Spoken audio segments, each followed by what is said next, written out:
ಓಹ್, ಈ ಪ್ರಿಪೋಸಿಷನ್ ಇನ್ನೂ ಅವನು ಅಟ್ಟನ್ನು ತಪ್ಪಿಸಿ ಆಚೆ ಈಚೆ ಬರೆದು ತಲೆ ಕೆಟ್ಟು ಹೋಯಿತು ಎಂದು ಹೇಳುವ ಅವಶ್ಯಕತೆ ಇಲ್ಲ ಫ್ರೆಂಡ್ಸ್. ಇಂಗ್ಲಿಷ್ ಗ್ರಾಮರ್ನಲ್ಲಿ ಅತಿ ಹೆಚ್ಚು ಮುಖ್ಯವಾಗಿರುವ ಒಂದು ಭಾಗವಾಗಿದೆ ಪ್ರಿಪೋಸಿಷನ್ಸ್. ಪ್ರಿಪೋಸಿಷನ್ ಬಗ್ಗೆ ಇರುವ ವಿಡಿಯೋಗಳು ಇನ್ನು ಮುಂದಕ್ಕೂ ಅಪ್ಲೋಡ್ ಮಾಡುತ್ತೇನೆ. ಆ ಎಲ್ಲ ವಿಡಿಯೋಗಳನ್ನು ನೋಡಿ ಪ್ರಾಕ್ಟೀಸ್ ಮಾಡುವುದರಿಂದ ಎಕ್ಸಾಮ್ಗಳಲ್ಲಿ ಸ್ಕೋರನ್ನು ಮಾಡಬಹುದು. ಇವತ್ತಿನ ವಿಡಿಯೋದಲ್ಲಿ ಪ್ರಿಪೋಸಿಷನ್ ಅಟ್ಟಿನ ಬಗ್ಗೆ ಇರುವ ಗ್ರಾಮರ್ ಆಳವಾಗಿ ಕಲಿಯೋಣ. ಇಲ್ಲಿ ನಾನು ಹೇಳುವ ವಿಷಯವನ್ನು ಒಂದು ಬುಕ್ಕಿನಲ್ಲಿ ಬರೆದಿಡುವುದರಿಂದ ನಿಮಗೆ ಕಲಿಯಲು ಈಸಿ ಆಗಬಹುದು. ಇದಕ್ಕಿಂತ ಮುಂಚೆ ನಾನು ಪ್ರಿಪೋಸಿಷನ್ ಅಟ್ಟಿನ ಬಗ್ಗೆ ಇರುವ ಒಂದು ವಿಡಿಯೋ ಮಾಡಿದ್ದೆ. ಅದು ಬಿಗಿನರ್ಸ್ಗೆ ಸ್ಪೋಕನ್ ಇಂಗ್ಲಿಷ್ನ ದೃಷ್ಟಿಕೋನದಲ್ಲಿ ಅತ್ಯಂತ ಸರಳವಾಗಿ ಎಕ್ಸ್ಪ್ಲೈನ್ ಮಾಡಿದ್ದೆ. ಅದರ ಲಿಂಕನ್ನು ಡಿಸ್ಕ್ರಿಪ್ಷನ್ನಲ್ಲಿ ಕೊಟ್ಟಿದ್ದೇನೆ. ಇವತ್ತಿನ ಈ ವಿಡಿಯೋ ಕಂಪ್ಲೀಟ್ ಆಗಿ ಇಂಗ್ಲಿಷ್ ಗ್ರಾಮರ್ನ ದೃಷ್ಟಿಕೋನದಲ್ಲಿ ಮಾಡಲಾಗಿದೆ. ನೀವು ಯಾವುದೇ ಸ್ಪರ್ಧಾತ್ಮಕ ಪರೀಕ್ಷೆಗಳಿಗೆ ತಯಾರು ಮಾಡುವವರಾಗಲಿ ಅಥವಾ ಇಂಗ್ಲಿಷ್ ಗ್ರಾಮರ್ನಲ್ಲಿ ಆಳವಾಗಿ ಕಲಿಯುವವರಾಗಲಿ ಅಥವಾ ಸ್ಕೂಲ್ ವಿದ್ಯಾರ್ಥಿಗಳಾಗಿರಲಿ, ಈ ಚಾನಲ್ನಲ್ಲಿ ಅಪ್ಲೋಡ್ ಮಾಡುವ ವಿಡಿಯೋಗಳು ತುಂಬ ಉಪಯುಕ್ತವಾಗಬಹುದು. ಅತಿ ಹೆಚ್ಚಾಗಿ ಸ್ಪರ್ಧಾತ್ಮಕ ಪರೀಕ್ಷೆಗಳಿಗೆ ಬೇಕಾಗಿರುವ ಪ್ರಿಪೋಸಿಷನ್ಗಳನ್ನು ನೋಡೋದಾದರೆ ಅಟ್, ಆನ್, ಇನ್ ಅಲ್ಲದೆ by, of, to, for, above, over, across, since, for, beside, besides, between, among ಹಾಗೆ ಇನ್ನೂ ಇದೆ. ಆದರೆ ಇದಿಷ್ಟು ಕಾಂಪಿಟೇಟಿವ್ ಎಕ್ಸಾಮ್ಗಳಿಗೆ ಬೇಕಾದವುಗಳು. ಇದರಲ್ಲೂ at, on, in, by, of, to ಇವುಗಳು ತುಂಬ ಇಂಪಾರ್ಟೆಂಟ್ ಮತ್ತು ಇವುಗಳನ್ನು ತುಂಬ ಗಮನವಿಟ್ಟು ಕಲಿಯಬೇಕಾದವುಗಳು. ಉಳಿದವುಗಳನ್ನು ತುಂಬ ಈಸಿಯಾಗಿ ಕಲಿಯಬಹುದು. ಇನ್ನು ಮುಂದಿನ ದಿನಗಳಲ್ಲಿ ಇದೆಲ್ಲವುಗಳ ವಿಡಿಯೋಗಳನ್ನು ಅಪ್ಲೋಡ್ ಮಾಡುತ್ತೇನೆ. ಪ್ರಿಪೋಸಿಷನ್ ಅಟ್ನ ಪಾರ್ಟ್ 1 ವಿಡಿಯೋ ನೋಡಿದವರಿಗೆ ಕೆಲವೊಂದು ವಿಷಯಗಳು ಗೊತ್ತಿರಬಹುದು. ಈ ಪಾರ್ಟ್ 2 ವಿಡಿಯೋದಲ್ಲಿ ಕಂಪ್ಲೀಟ್ ಆಗಿ ಪ್ರಿಪೋಸಿಷನ್ ಅಟ್ನ ಬಗ್ಗೆ ಗ್ರಾಮರ್ನಲ್ಲಿ ಎಲ್ಲಿ, ಹೇಗೆ, ಯಾವಾಗೆಲ್ಲ ಎಂಬ ಕಂಪ್ಲೀಟ್ ಉಪಯೋಗವನ್ನು ಕಲಿಯೋಣ. ಅಟ್ ಇಂಗ್ಲಿಷ್ ಭಾಷೆಯಲ್ಲಿ ಅತಿ ಹೆಚ್ಚು ಇಂಪಾರ್ಟೆನ್ಸ್ ಇರುವ ಪದ. ಯಾವ ಸಂದರ್ಭದಲ್ಲಿ ಹೇಗೆ ಪದಗಳನ್ನು ಬಳಸಬೇಕೆಂದು ಇಂಗ್ಲಿಷ್ ಗ್ರಾಮರ್ನ ಅಂದರೆ ಎಕ್ಸಾಮ್ನ ಆ್ಯಂಗಲ್ನಲ್ಲಿ ನಮಗೆ ಇದನ್ನು ಪಾಯಿಂಟ್ ಬೈ ಪಾಯಿಂಟ್ ಆಗಿ ಕಲಿಯೋಣ.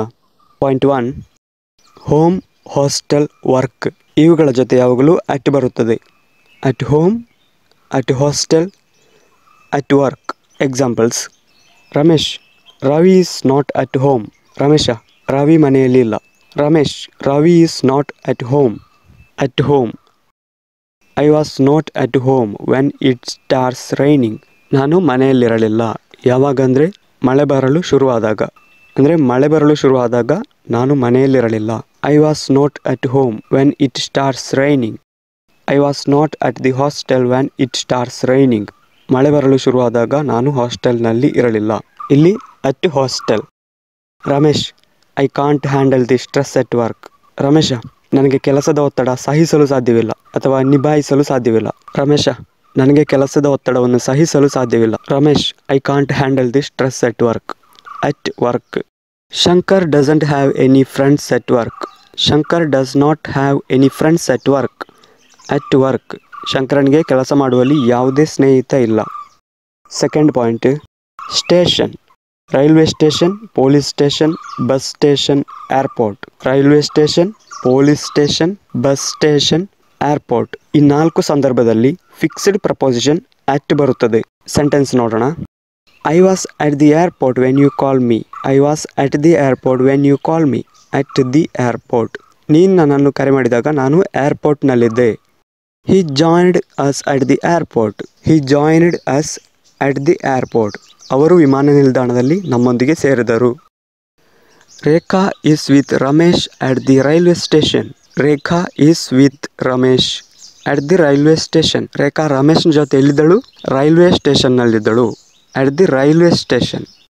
Ramesh will drop me at the bus station tomorrow. ನಾಳೆ ರಮೇಶ ನನ್ನನ್ನು ಬಸ್ ನಿಲ್ದಾಣಕ್ಕೆ ಬಿಡುತ್ತಾನೆ. At the bus station. ಹೀಗೆ bus station, police station, railway station, airport ಇಲ್ಲೆಲ್ಲ ಫಿಕ್ಸ್ಡ್ ಪ್ರಪೋಸಿಷನ್ ಅಟ್ ಬರುತ್ತದೆ. ಥರ್ಡ್ ಪಾಯಿಂಟ್, ಹತ್ತಿರ. ಹತ್ತಿರ ಎಂದು ಹೇಳುವಾಗ, ಯಾವುದಾದರೂ ಒಂದರ ಹತ್ತಿರ ಎಂದು ಹೇಳುವಾಗ ಅಟ್ ಬರುತ್ತದೆ. ಉದಾಹರಣೆಗೆ ಮೇಜು, ಬಾಗಿಲು, ಲಿಫ್ಟ್. ಯಾರೋ ಬಾಗಿಲಿನ ಹತ್ತಿರ ಇದ್ದಾರೆ, ಒಮ್ಮೆ ಹೋಗಿ ನೋಡ್ತೀಯಾ? Someone is at the door, please check who is it. Someone is at the door, please check who is it. ಅದೇ ರೀತಿ someone is at the lift, he is not entering the lift. ಲಿಫ್ಟ್ನ ಹತ್ತಿರ ಯಾರೋ ಒಬ್ಬರು ಇದ್ದಾರೆ, ಲಿಫ್ಟ್ನ ಒಳಗೆ ಹತ್ತುವುದಿಲ್ಲ. He is not entering the lift but he is at the lift. He is at the lift. ಲಿಫ್ಟಿನ ಹತ್ತಿರ ನಿಂತಿದ್ದಾನೆ. ಈ ರೀತಿ at the lift, at the door, at the table ಹೀಗೆ ಯಾವುದಾದರೊಂದರ ಹತ್ತಿರ ಎಂದು ಹೇಳುವಾಗ ಅಟ್ಟನ್ನು ಉಪಯೋಗಿಸ್ತೇವೆ. ಅಟ್ ದಿ ಟೇಬಲ್, ಮೇಜಿನ ಹತ್ತಿರ ಎಂಬ ಒಂದು ವಿಡಿಯೋವನ್ನು ಈ ಮುಂಚೆ ಅಪ್ಲೋಡ್ ಮಾಡಿದ್ದೇನೆ. ಅದರ ಲಿಂಕನ್ನು ಕೂಡ ಈ ವಿಡಿಯೋದ ಡಿಸ್ಕ್ರಿಪ್ಷನಲ್ಲಿ ಕೊಡುತ್ತೇನೆ. 4th point, with the name of small places. ಸಣ್ಣ ಸಣ್ಣ ಸ್ಥಳಗಳ ಹೆಸರಿನ ಜೊತೆ ಅಟ್ ಸೇರಿಸ್ತೇವೆ. ಒಂದು ದೊಡ್ಡ ಸಿಟಿಯ ಒಳಗಿನ ಸಣ್ಣ ಸಣ್ಣ ಸ್ಥಳಗಳನ್ನು ಹೇಳುವಾಗ ಅಟ್ ಸೇರಿಸಿ ಹೇಳಬಹುದು. He works at Darbe. He works at Darbe. Darbe ಎನ್ನುವಂತಹದ್ದು ಒಂದು ಸಣ್ಣ ಪ್ಲೇಸ್. ಸೊ ಇಲ್ಲಿ ಅಟ್ ಉಪಯೋಗಿಸಿದ್ದೇನೆ. I was born at Kuntapu in Puttur. ನಾನು ಪುತ್ತೂರಿನ ಕುಂಟಾಪಿನಲ್ಲಿ ಜನಿಸಿದೆ. I was born at Kuntapu in Puttur. ಇಲ್ಲಿ ಪುತ್ತೂರಿನ ಮುಂದೆ ಇನ್ ಹಾಕಿದ್ದೇವೆ, ಹಾಗೆಯೇ ಕುಂಟಾಪುನ ಮುಂದೆ ಅಟ್ ಹಾಕಿದ್ದೇವೆ. ಏಕೆಂದರೆ ಪುತ್ತೂರಿಗಿಂತ ಕುಂಟಾಪು ಸಣ್ಣದು. ಸಣ್ಣದಕ್ಕೆ ಅಟ್, ದೊಡ್ಡ ಪ್ಲೇಸ್ಗೆ in. I was born at Mangalore in Karnataka. I was born at Mangalore in Karnataka. At Mangalore in Karnataka. ಕರ್ನಾಟಕಕ್ಕೆ ಹೋಲಿಸಿದರೆ ಮ್ಯಾಂಗ್ಳೂರ್ ಸಣ್ಣದು, ಅದರಿಂದ ಮ್ಯಾಂಗ್ಳೂರ್ಗೆ ಅಟ್, ಕರ್ನಾಟಕಕ್ಕೆ ಇನ್. ಹಾಗೆಯೇ ಮ್ಯಾಂಗ್ಳೂರ್ ಇರುವಂಥದ್ದು ಕರ್ನಾಟಕದಲ್ಲಿ. I was born at Mangalore in Karnataka. ನಾನು ಕರ್ನಾಟಕದ ಮಂಗಳೂರಿನಲ್ಲಿ ಜನಿಸಿದೆ.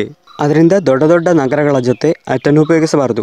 ಬೆಂಗಳೂರು, ಮಂಗಳೂರು, ಚೆನ್ನೈ, ಮದ್ರಾಸ್, ಮೈಸೂರು ಇದೆಲ್ಲವುಗಳ ಜೊತೆ ಅಟ್ ಉಪಯೋಗಿಸಬಾರದು. ಯಾಕಂದರೆ ಇವುಗಳು ದೊಡ್ಡ ನಗರಗಳಾಗಿವೆ. ಟೋಟಲ್ ಆಗಿ ಹೇಳುವುದಾಗಿದ್ದರೆ at ಉಪಯೋಗಿಸಬಾರದು.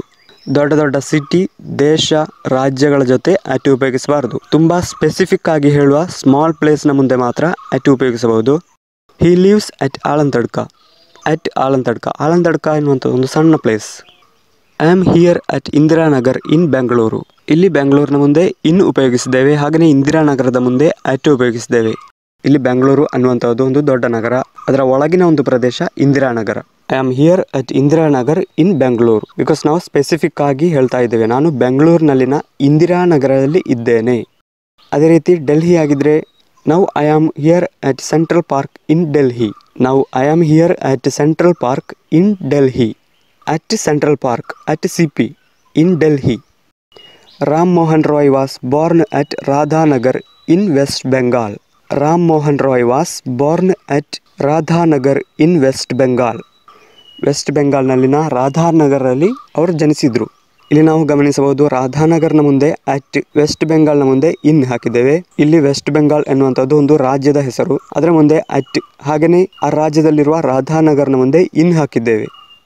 5th point, when talk about particular place or building or workplace. ಯಾವುದಾದರೂ ಒಂದು ನಿರ್ದಿಷ್ಟ ಸ್ಥಳ, ಕಟ್ಟಡ, ನಾವು ಕೆಲಸ ಮಾಡುವ ಸ್ಥಳವನ್ನು ಹೇಳುವಾಗ ಅಟ್ ಉಪಯೋಗಿಸ್ತೇವೆ. I met him at the bank. I met him at the bank. ನಾನು ಅವನನ್ನು ಬ್ಯಾಂಕ್ನಲ್ಲಿ ಭೇಟಿಯಾದೆ. At the bank. ಬ್ಯಾಂಕ್ ಒಂದು ಕಟ್ಟಡ ಎಂದು ಹೇಳುವುದಕ್ಕಿಂತ ಅದೊಂದು ನಿರ್ದಿಷ್ಟ ಸ್ಥಳವಾಗಿದೆ. I work at Wipro. I work at Wipro. ಇಲ್ಲಿ ವರ್ಕನ್ನು ಹೇಳುವಾಗ ಕೂಡ ಅಟ್ ಉಪಯೋಗಿಸ್ತೇವೆ. ನಾವು ಎಲ್ಲಿ ಕೆಲಸ ಮಾಡ್ತಿದ್ದೇವೆ ಎಂದು ಹೇಳುವಾಗ ಅಟ್ ಉಪಯೋಗಿಸ್ತೇವೆ. I work at Wipro. My wife works at Infosys. My wife works at Infosys. Works at Infosys. At Infosys. ನಾವು ಕೆಲಸ ಮಾಡುವ ಸ್ಥಳವನ್ನು ಹೇಳುವಾಗ ಫಿಕ್ಸ್ಡ್ ಪ್ರಪೋಸಿಷನ್ ಅಟ್ ಅನ್ನು ಬಳಸಬೇಕು. The match is at Nehru stadium. The match is at Nehru stadium. ಎಲ್ಲಿ? At Nehru stadium. I shall wait for you at the bus stand. I shall wait for you at the bus stand. At the bus stand. We will be at the post office. We will be at the post office. ನಾವು post ಆಫೀಸ್ನಲ್ಲಿ ಇರುತ್ತೇವೆ. We will be at the post office. ಇಲ್ಲಿ ನೀವು ತಿಳಿದಿರಬೇಕಾದ ಒಂದು ವಿಷಯ, ಈಗ ನೀವು ಒಬ್ಬರಲ್ಲಿ ನಾನು ಬ್ಯಾಂಕಿನ ಒಳಗೆ ಇದ್ದೇನೆ ಎಂದು ಹೇಳುವಾಗ ಅಲ್ಲಿ ಇನ್ ದ ಬ್ಯಾಂಕ್ ಉಪಯೋಗಿಸಬೇಕು. ನೀವು ಸ್ಟೇಡಿಯಂನ ಒಳಗೆ ಕುಳಿತಿರುವಾಗ, ನೀವು ಕ್ರೀಡಾಂಗಣದ ಒಳಗೆ ಕುಳಿತಿರುವಾಗ ನಿಮ್ಮ ಫ್ರೆಂಡ್ ಕಾಲ್ ಮಾಡಿ ನೀವು ಎಲ್ಲಿದ್ದೀರಿ ಎಂದು ಕೇಳಿದರೆ I am sitting in the stadium. In the stadium. I am sitting in the stadium or I am watching the match in the stadium. ಈ ಇನ್ನ ಬಗ್ಗೆ ಬೇರೆ ಒಂದು ವಿಡಿಯೋದಲ್ಲಿ ಹೇಳುತ್ತೇನೆ. 6th point, to denote an exact point of time. To denote an exact point of time. ನಿಶ್ಚಿತ ಗಂಟೆಯನ್ನು ಹೇಳಲು, ಟೈಮ್ ಹೇಳಲು. He arrived at 6 o'clock. He arrived at 6 o'clock. ಅವ 6 ಗಂಟೆಗೆ ಬಂದ. She set out at 7 o'clock. She set out at 7 o'clock.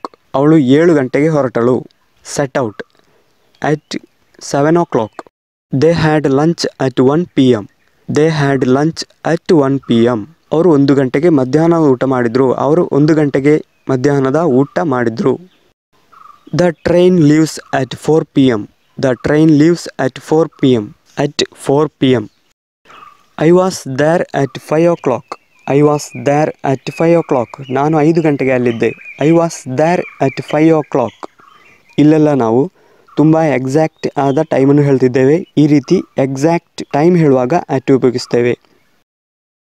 7th point, to denote a sense of time. To denote a sense of time. Sense of time ಹೇಳುವಾಗ ಕೂಡ ಅಟನ್ನು ಉಪಯೋಗಿಸ್ತೇವೆ. Sense of time ಎಂದ್ರೇನು? He reached at night. At night ಇದೊಂದು sense of time. ಹಿಂದಿನ ಪಾಯಿಂಟಿನಲ್ಲಿ ನಾವು ಹೇಳಿದ್ದು ಎಕ್ಸಾಕ್ಟ್ ಟೈಮ್ ಹೇಳಲು, ಇದು sense of time. Sense of time ಯಾವುದಲ್ಲ ಎಂದರೆ at night, at noon, at morning, at midday, at midnight, at evening ಇದೆಲ್ಲವೂ sense of time. He phoned me at noon. He phoned me at noon. ಅವ ನನಗೆ ಮಧ್ಯಾಹ್ನ phone ಮಾಡಿದ. He phoned me at noon. The theft took place at midnight. The theft took place at midnight. ಆ ಕಳ್ಳತನ ಯಾವಾಗ ನಡೆದಿತ್ತು? ಕಳ್ಳತನ ಮಧ್ಯರಾತ್ರಿ ನಡೆದಿತ್ತು. At midnight. John usually steals at night. John usually steals at night. John ಸಾಮಾನ್ಯವಾಗಿ ರಾತ್ರಿಯಲ್ಲಿ ಕದಿಯುತ್ತಾನೆ. John usually steals at night. ಗಮನಿಸಿ, at the night, at the evening, at the afternoon, at the mid night ಇದೆಲ್ಲವೂ ತಪ್ಪು. ಏಕೆಂದರೆ the ಇದ್ದರೆ ಅದರ ಮುಂದೆ ಇನ್ ಬೇಕು. ಇನ್ the morning, in the evening, in the afternoon, in the mid night ಅಂದರೆ ನಾವು ಅಟ್ ಮಾರ್ನಿಂಗ್ ಎಂದು ಹೇಳುವ ಬದಲು ಅಟ್ ದಿ ಮಾರ್ನಿಂಗ್ ಎಂದು ಹೇಳಬಾರದು, ಇನ್ ದಿ ಮಾರ್ನಿಂಗ್ ಎಂದು ಹೇಳಬೇಕು. ದ ಇದ್ದರೆ ಇನ್ ಬೇಕು ಮುಂದೆ. ಆದರೆ ಸ್ಪೋಕನ್ ಇಂಗ್ಲೀಷ್ನಲ್ಲಿ ಅಟ್ ದಿ ಮಾರ್ನಿಂಗ್ ಎಂದು ಹೇಳ್ತಾರೆ. ಆದರೆ ನಾವು ಎಕ್ಸಾಮಿಗೆ ಕಲಿಯುವಾಗ ಇನ್ ದಿ ಮಾರ್ನಿಂಗ್ ಎಂದು ಮಾತ್ರ ಕಲಿಯಬೇಕು, ಇಲ್ಲಾಂದರೆ ಮಾರ್ಕ್ಸ್ ಸಿಗಲ್ಲ. 8th point, to denote festivals which mark a point in the year. ಒಂದು ವರ್ಷದಲ್ಲಿನ ಅತಿ ಹೆಚ್ಚು ಮಹತ್ವವಿರುವ ಮುಖ್ಯವಾಗಿರುವ ಹಬ್ಬವನ್ನು ಅಥವಾ ಆಚರಣೆಗಳನ್ನು ಹೇಳುವಾಗ. We will meet again at Deepavali. ನಾವು ಮತ್ತೆ ದೀಪಾವಳಿಯಲ್ಲಿ ಭೇಟಿಯಾಗುತ್ತೇವೆ. I had a week holiday at Dasara. ನನಗೆ ದಸರಾಗೆ 1 ವಾರ ರಜೆ ಇತ್ತು. ನನಗೆ ದಸರಾಗೆ 1 ವಾರ ರಜೆ ಇತ್ತು ಅಟ್ ದಸರಾ. ಇದರೊಟ್ಟಿಗೆ ನೀವು ಕಲಿಯಬೇಕಾದದ್ದು ಏನೆಂದರೆ, ಈ ಆಚರಣೆಯ ಜೊತೆ ಡೇ ಎಂದು ಇದ್ದರೆ ಅಟ್ ಉಪಯೋಗಿಸಬಾರದು, ಅಲ್ಲಿ ಆನ್ ಉಪಯೋಗಿಸಬೇಕು. ಅಂದರೆ on Dasara day. Dasara day ಅಂತ ಹೇಳ್ತಿದ್ರೆ ಆನ್ ಉಪಯೋಗಿಸಬೇಕು. ಅಟ್ ದಸರಾ ಡೇ ತಪ್ಪು. On Dasara day. On Dasara day, on Christmas day, on New Year day, on Deepavali day. 9th point, at is used to talk about age. At is used to talk about age. ವಯಸ್ಸು ಹೇಳಲು at ಅನ್ನು ಉಪಯೋಗಿಸ್ತೇವೆ. ಹೇಗೆಂದರೆ at 21, at 18, at 20. She got married at 18. She got married at 18. At 18 ಅವಳು 18 ವಯಸ್ಸಿಗೆ ವಿವಾಹವಾದಳು. She become a teacher at the age of 21. She become a teacher at the age of 21. 21ನೇ ವಯಸ್ಸಿಗೆ ಅವಳು ಒಬ್ಬಳು ಟೀಚರ್ ಆದಳು. At the age of 21. He died at the age of 85. He died at the age of 85. ಅವರು 85ನೇ ವಯಸ್ಸಿನಲ್ಲಿ ನಿಧನರಾದರು. 10th point, at is used to show rate, amount, price, speed. He is driving at 80 km/h. At 80. Prices starts at ₹100. Prices starts at Rs100. ಬೆಲೆಗಳು ₹100 ಪ್ರಾರಂಭವಾಗುತ್ತವೆ. 11th point, at is used to indicate a direction. ದಿಕ್ಕು, ಗುರಿ ತೋರಿಸಿ ಹೇಳಲು. ಅದು ಹೇಗೆಂದರೆ he pointed at the tree. ಅವರು ಮರದ ಕಡೆಗೆ ತೋರಿಸಿದರು. ಅವ ಮರದ ಕಡೆಗೆ ತೋರಿಸಿದ. He pointed at the tree. At the tree. Look at the car. Look at the car. ಕಾರನ್ನು ನೋಡಿ. ಕಾರನ್ನು ತೋರಿಸುವುದು. ಕಾರನ್ನು ನೋಡಿ. He was waving at the crowd. Waving ಅಂದರೆ ಇಲ್ಲಿ ಕೈಯಾಡಿಸುವುದೆಂದು ಅರ್ಥ. ಹಾಯ್ ಅಂತ ಮಾಡುವುದು ಕೈಯಲ್ಲಿ. ಕ್ರೌಡ್ ಅಂದರೆ ಜನಸಮೂಹ. He was waving at the crowd. ಅವನು ಜನಸಮೂಹದಲ್ಲಿ ಕೈ ಬೀಸುತ್ತಿದ್ದನು. ಅವನು ಜನಸಮೂಹದಲ್ಲಿ ಕೈ ಆಡಿಸುತ್ತಿದ್ದನು. ಇಲ್ಲಿ ಜನಸಮೂಹದಲ್ಲಿ ಎಂದು ಸೂಚಿಸಲು ಅಟ್ ಉಪಯೋಗಿಸಿದ್ದೇವೆ. He throw the ball at the wall. He throw the ball at the wall. ಅವರು ಚೆಂಡನ್ನು ಗೋಡೆಗೆ ಎಸೆದರು. ಎಲ್ಲಿಗೆ ಅಂದರೆ ಗೋಡೆಗೆ ಎಸೆದರು. At the wall. ಇಲ್ಲಿ ನಾವು point at, look at, wave at, throw at ಇಷ್ಟು ಮಾತ್ರ ನೋಡಿದ್ದೇವೆ. ಇದಲ್ಲದೆ peer at, peep at, stare at, gaze at, glance at ಇವುಗಳನ್ನು ಕೂಡ ನೋಟ್ ಮಾಡಿ ಇಡಿ. ಇವುಗಳನ್ನು ಕೂಡ ಕಾಂಪಿಟೇಟಿವ್ ಎಕ್ಸಾಮ್ಗಳಿಗೆ ಕೇಳುತ್ತಾರೆ. 12th point, to show the talent in particular area. ಯಾವುದಾದ್ರೂ ಒಂದು ಕ್ಷೇತ್ರದಲ್ಲಿ ಅಥವಾ ವಿಷಯದಲ್ಲಿ ಒಳ್ಳೆಯ ಅರಿವಿದೆ, ತುಂಬ ಹುಷಾರಾಗಿದ್ದಾನೆ ಎಂದು ಹೇಳಲು, ನಿಪುಣನಾಗಿದ್ದಾನೆ ಎಂದು ಹೇಳಲು ಅಟ್ ಉಪಯೋಗಿಸ್ತೇವೆ. Suresh is good at singing. Suresh ಹಾಡುವುದರಲ್ಲಿ ಹುಷಾರಾಗಿದ್ದಾನೆ. Suresh is good at singing. He is excellent at his work. ಅವನ ಕೆಲಸದಲ್ಲಿ ತುಂಬ ಹುಷಾರಾಗಿದ್ದಾನೆ. He is excellent at his work.